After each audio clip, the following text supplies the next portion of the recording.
नमस्कार दोस्तों, आपका स्वागत है। इस नई वीडियो में आज हम बताएंगे कि ओशो जेल क्यों हुई और जेल में ओशो के साथ कौन सी घटना घटी। वीडियो अगर पसंद आए तो आप हमारे चैनल को सब्सक्राइब कर दीजिएगा प्लीज, और कमेंट में बताना आप ओशो की वीडियो को कितना अधिक पसंद करते हैं। वीडियो के लास्ट तक बने रहिएगा, वीडियो मजेदार होने वाला है। दोस्तों, शायद आपको याद हो, अमेरिका में ओशो को बिना किसी गिरफ्तारी वारंट के, बिना किसी प्राथमिकी के अमरीकी पुलिस ने अचानक गिरफ्तार कर लिया था और 12 दिनों तक एक निर्दोष निहत्थे व्यक्ति को बेड़ियों, हथकड़ियों और जंजीरों से जकड़कर विभिन्न जेलों में घुमाते हुए उन्हें यातना के कई आयामों से गुजारा। विश्व मीडिया बताता है, उस समय पूरे विश्व में ओशो के अनुयायियों की संख्या करोड़ों में थी, पर पूरे विश्व में कहीं कोई अशांति या हिंसक प्रदर्शन नहीं हुए। ओशो जिस जेल में पहुंचते थे,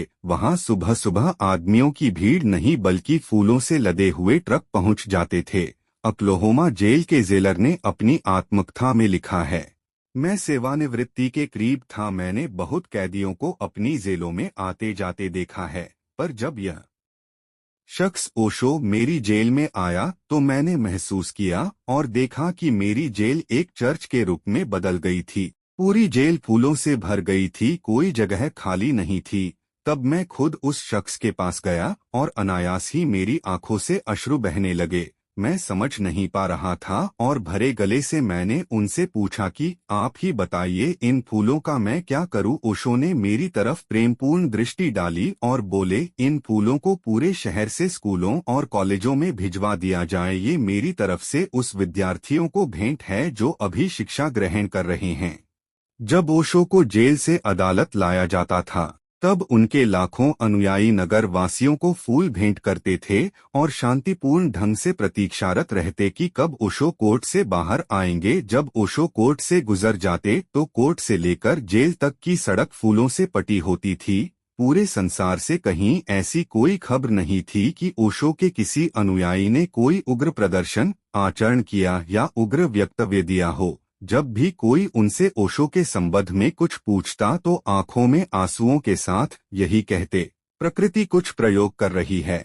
हाँ, ये प्रयोग हमारे लिए थोड़ा असहनीय और कष्टप्रद जरूर हैं, पर जैसी परमपिता की मर्जी। हमारे सद्गुरु ने हमें ये सिखा दिया है कि कैसे परम स्वीकार के भाव में जिया जाता है। जिस जेल से ओशो को जाना होता, वहां का जेलर अपने परिवार के साथ उन्हें विदा करने के लिए उपस्थित होता और ओशो से आग्रह करता कि क्या मेरे परिवार के साथ आप अपनी एक फोटो हमें भेंट करेंगे। और ओशो मधुर मुस्कान से मुस्कुराते हुए वही खड़े हो जाते और कहते कि आओ। बहुत पहले जब ओशो भारत में थे, तब उन पर छुरा फेंका गया। ओशो ने तत्क्षण कहा, कोई अनुयायी उन सज्जन को कुछ भी न कहे और उन्हें छुए भी नहीं। वे कुछ कहना चाहते हैं, ये उनके कहने का ढंग है, उन्हें बिल्कुल छोड़ दिया जाए।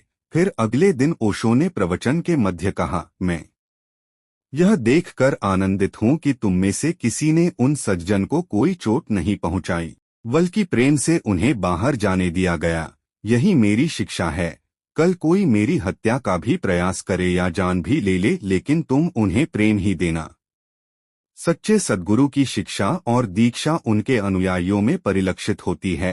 अनुयायी शब्द बड़ा समझने वाला है। अपने गुरु के बताए मार्ग पर ठीक ढंग से चलने वाले को अनुयायी कहते हैं। शांत, अनुशासनशील, सर्वस्वीकार और सुदृढ़ अनुयायी ही गुरु की सदाशयता को परिभाषित करते हैं।